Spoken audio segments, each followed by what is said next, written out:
punya beberapa simpul. Nah, kebetulan pada waktu kita pindah ke Anies, karena beberapa pertimbangan yang kita lihat bahwa kita sudah tidak mungkin lagi bergabung dengan Prabowo, apalagi sejak Prabowo sudah bergabung dengan rezim.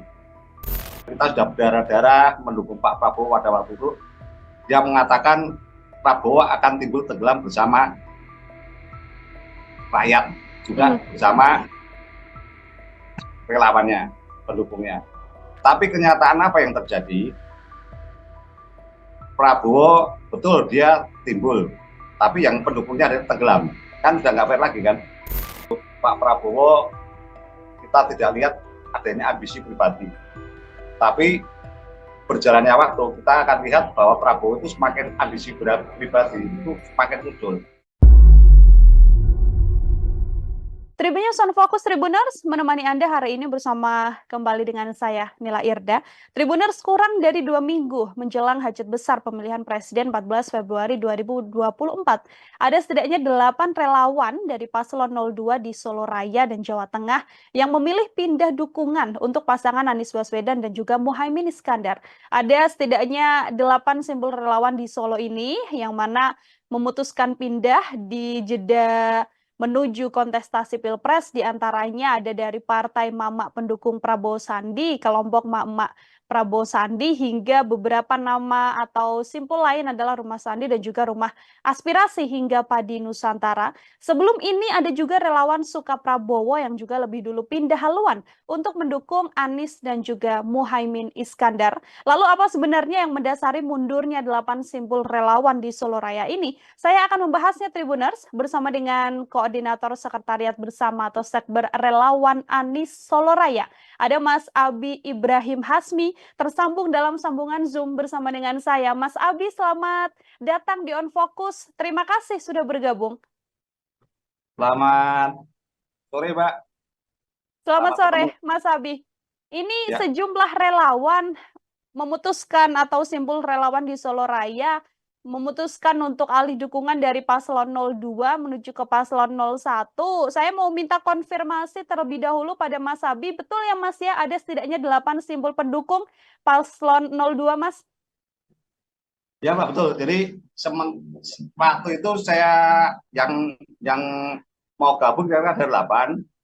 Kita kan belum deklarasi nih. Tapi dalam waktu ini kira-kira mau jadi tambah 11 simpul yang akan ikut bergabung untuk ikut deklarasi. Jadi deklarasi perpindahan dari Prabowo ke Anies, Mbak. Oke, ada 11 total yang nantinya akan deklarasi. Apakah sudah diputuskan, Mas Abi, kapan artinya deklarasi akan dilakukan? Karena ini sudah dekat sekali dengan masa tenang dan juga pemilihan presiden nanti. Ya, kira-kira dalam waktu dekat 2-3 hari ini pasti kita akan deklarasi. Jadi kita insya Allah perizinan juga sudah dapat semua, kita tepat. Jadi kita tidak, kalau nggak 1-2 hari ini kita akan deklarasi, Mbak, karena kita juga tahu waktunya dekat sekali ya, sudah mepet. Oke, akan deklarasi dalam waktu 2-3 hari ke depan. Ini ada 11 tadi disampaikan Mas Abi total begitu ya yang kemudian mendukung Anies Baswedan dan juga Muhaimin Iskandar. Kalau dari latar belakang para relawan ini sebelumnya, Mas Abi apakah memang murni dari pemilu 2024 ini saja awalnya mendukung Prabowo atau ini sudah sejak Pilpres periode-periode sebelumnya, Mas? Nah, jadi saya ceritakan, kebetulan saya 2014 dan 2019 saya adalah ketua relawan untuk Prabowo, Mbak. Jadi kita punya beberapa simpul. Nah, kebetulan pada waktu kita pindah ke Anies, karena beberapa pertimbangan yang kita lihat bahwa kita sudah tidak mungkin lagi bergabung dengan Prabowo, apalagi sejak Prabowo sudah bergabung dengan rezim. Nah, itu kita boleh katakan para relawan itu merasa gelo ya. Kita sudah berdarah-darah mendukung Pak Prabowo pada waktu itu. Dia mengatakan Prabowo akan timbul tenggelam bersama rakyat, juga bersama relawannya, pendukungnya. Tapi kenyataan apa yang terjadi? Prabowo betul dia timbul, tapi yang pendukungnya ada tenggelam. Kan sudah nggak fair lagi kan? Jadi di sini Pak Prabowo juga kalau kita lihat sudah nggak konsisten dengan perjuangan yang dia sampaikan pada waktu itu. Jadi kalau orang bilang kita dengan Pak Prabowo sudah tidak sejalan lagi, kita sudah tidak seide lagi, sudah beda lah. Jadi pandangan mata kita pun juga ada lain. Jadi dari sudut pandang mata ataupun dari semuanya kita udah berubah. Jadi kalau kita lihat pada waktu itu Pak Prabowo kita tidak lihat adanya ambisi pribadi. Tapi berjalannya waktu kita akan lihat bahwa Prabowo itu semakin ambisi pribadi itu semakin muncul, arogansi mereka semakin muncul. Nah, kebetulan kita ada satu calon lagi yang bagi kita lebih lebih bagus ya. Makanya kita berbondong-bondong yang relawan Prabowo itu berpindah ke tempat Anies. Hmm. Oke, itu karena memang Anies Baswedan dan Muhaimin Iskandar saat ini mengusung perubahan atau seperti apa, Mas Abi? Ya, betul. Karena Pak Anies dia mengusung perubahan, Pak. Jadi kita lihat semakin lama keadaan negeri ini semakin tidak baik-baik saja. Dari segi hukum juga sudah nggak karuan. Seperti contohnya tentang masalah apa namanya politik dinasti, pemaksaan dan semuanya bagi kita sudah keterlaluan ya. Jadi kita ingin suatu perubahan menyeluruh, semuanya kita rubah. Jadi ya itulah yang mendasari kita akhirnya pindah ke Pak Anies itu. Oke, ini di wilayah Solo Raya begitu ya, dan juga di sejumlah wilayah di Jawa Tengah, Mas Abi. Kenapa kemudian larinya memutuskan untuk mendukung paslon 01 Anies Baswedan dan Muhaimin Iskandar, bukan diarahkan ke Ganjar Pranowo dan juga Mahfud MD seperti itu? Ya karena yang mengusung perubahan adalah Anies Baswedan. Hmm. Lainnya kan enggak. Lainnya kan cuma meneruskan aja. Oke, baik. Jadi bisa saya terima bahwa memang 11 tadi ya, 11 poros yang ada di Simpul Relawan di Solo Raya ini karena memang ingin mengusung perubahan dan tidak mendekati rezim begitu ya yang saat ini kemudian masih menjabat. Mas Abi, ini ada 11 begitu ya. Kalau melihat sosok dari Anies Baswedan sendiri dari sudut pandang Mas Abi dan juga relawan, apa yang kemudian menjadi harapan besar bagi 11 simpul relawan ini untuk nantinya apabila Anies Baswedan terpilih sebagai presiden? Kita sebelum menentukan ke Anies, kita kan pasti udah akan lihat rekam jejaknya juga. Mhm. Pada waktu beliau di Jakarta, saya lihat dia berhasil ya. Salah satu contohnya, yang untuk PBB dia bisa menggratiskan untuk para veteran yang tanahnya sedikit dan segala macam, itulah yang mendasari kita juga. Dan kita lihat juga ide-ide dari Pak Anies itu bagi saya ide yang segar ya, ide yang orisinil juga itu sangat sangat bermanfaat bagi negeri. Contohnya pada waktu saya ketemu Pak Anies, dia ngomong nih tentang jalan tol. Jalan tol selama ini setelah ada jalan tol itu masyarakat yang dulu di sekitar itu dia tidak bisa menikmati hasilnya. Jadi dia cuma selama jalan tol berjalan mereka mereka cuma diem aja karena tidak ada income. Beda kalau misalkan pada waktu jalan tol itu selain pembelian tanah, masyarakat juga diberikan kesempatan untuk memiliki berapa persen lah. Jadi selama jalan tol itu berjalan, masyarakat sekitar pun juga akan mendapatkan income. Jadi dia akan menikmati hasilnya. Dan cuma sebagai seorang penonton yang pasif. Itu salah satu contohnya. Juga tentang pemberantasan korupsi, tentang segala macam. Itu bagi kita itu sangat penting. Jadi apa yang dibicarakan Pak Anies, lalu saya bisa bicara dengan Pak Anies, bisa menentukan pilihan. Itu saya lihat memang diperlukan sekali. Jadi untuk perubahannya itu memang seperti itu. Jadi kayak misalkan tentang mudahnya cari pekerjaan, seperti kita lihat sekarang pemerintah mengatakan bahwa ada 10 juta lapangan kerja. Tapi kenyataan di lapangan apa? Lapangan kerja buat siapa 10 juta itu? Untuk bangsa Indonesia atau untuk Cina-Cina yang didatangkan juta-juta ke Indonesia di sini. Lapangan kerja buat siapa? Gitu. Tentang BLT. BLT itu adalah program pemerintah, Mbak. BLT itu bukan programnya pemerintah Jokowi. Jadi pemerintah yang datang pun juga pasti akan melaksanakan BLT. Dan segala macam itu, Mbak. Yang mendasari kita, kenapa kita memilih Pak Anies. Selain Pak Anies itu juga religius juga ya, di situ. Yang paling utama sebenarnya apa sih? Sekarang negara ini adalah tentang pembodohan generasi muda. Kita lihat aja, dia bisa lihat lah di sekolah-sekolah tentang zona dan segala macam itu bagi saya itu adalah suatu bentuk pembodohan. Masyarakat kenapa nggak dilatih untuk edukasi? Kita selalu mengadakan yang namanya kayak lomba-lomba itu kan nggak banyak yang nggak mutu lah bagi kita. Gitu. Seharusnya itu lebih fokus ke situ karena kasihan generasi muda kita cuma banyak bermain game dan segala macam. Kenapa tidak nggak lebih produktif? Juga tenaga kerja. Kenapa tenaga kerja kita banyak digunakan luar negeri? Karena pemerintah tidak pernah menghargai yang namanya intelektual orang Indonesia. Kita banyak loh. Kalau Anda mau cari ahli tambang, ahli perminyakan, ahli IT, banyak Mbak. Tapi digunakan Indonesia enggak.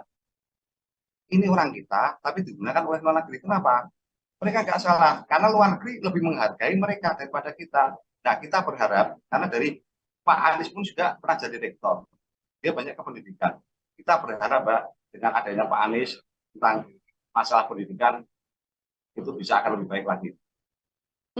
Oke, berbagai isu tadi disampaikan oleh Mas Abi dengan optimisme dari simbol relawan begitu ya untuk nantinya bisa dilaksanakan apabila memang Anies Baswedan terpilih sebagai presiden. Kalau di Solo Raya sendiri seberapa besar optimisme simpul relawan ini ada 11 total Mas Abi untuk kemudian bisa sama-sama mendulang suara untuk paslon 01? Kalau disuruh sini, sebenarnya kalau kita lihat di sini, sebenarnya ini adalah magnetnya Anies Baswedan semakin besar, semakin kuat.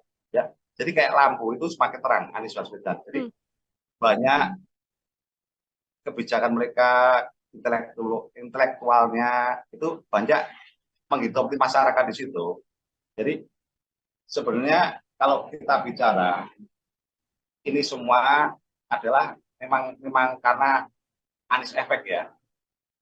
Jadi kalau saya dikatakan di Solo, Pak, di Solo saya akan mengatakan kita memberikan target itu nggak mulu-mulu. Kita berikan target 35%. Dan saya orang lapangan, jadi saya tahu. Kenapa ada yang mengatakan kenapa cuma 35%?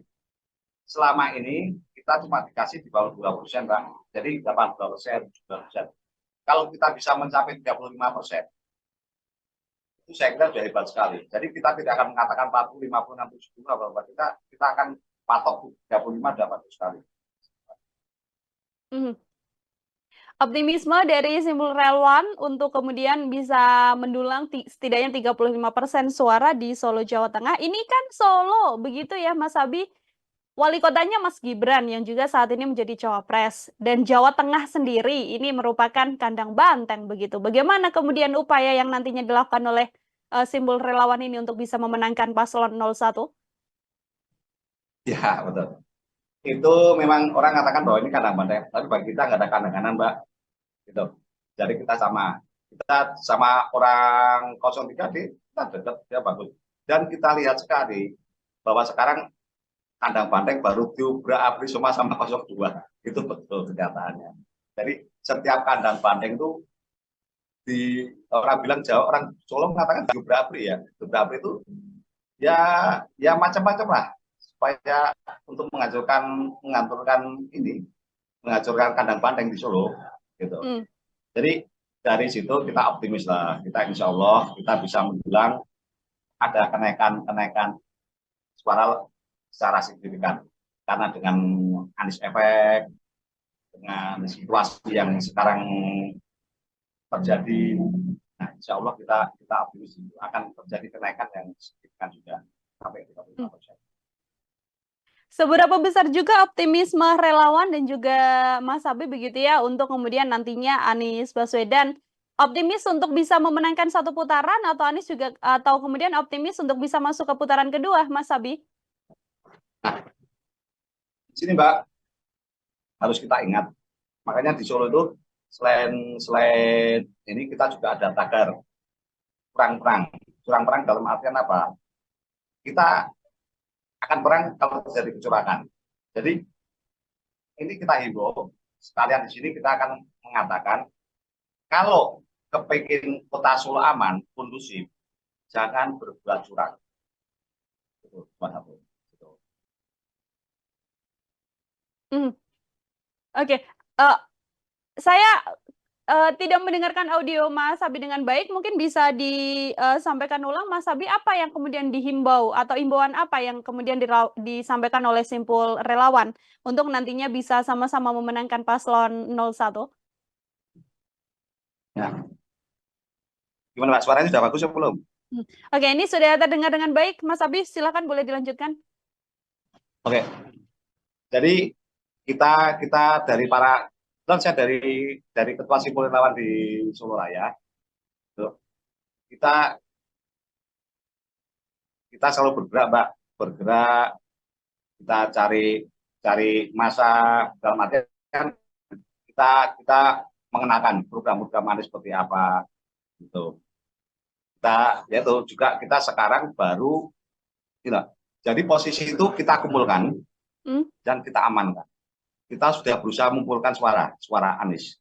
Sekarang waktunya kita untuk mengamankan suara Anies dengan cara apa? Dengan kita menjaga TPS, menjaga supaya suara kita tidak hilang. Kalau itu terjadi, Mbak, insya Allah 35% kita akan tercapai.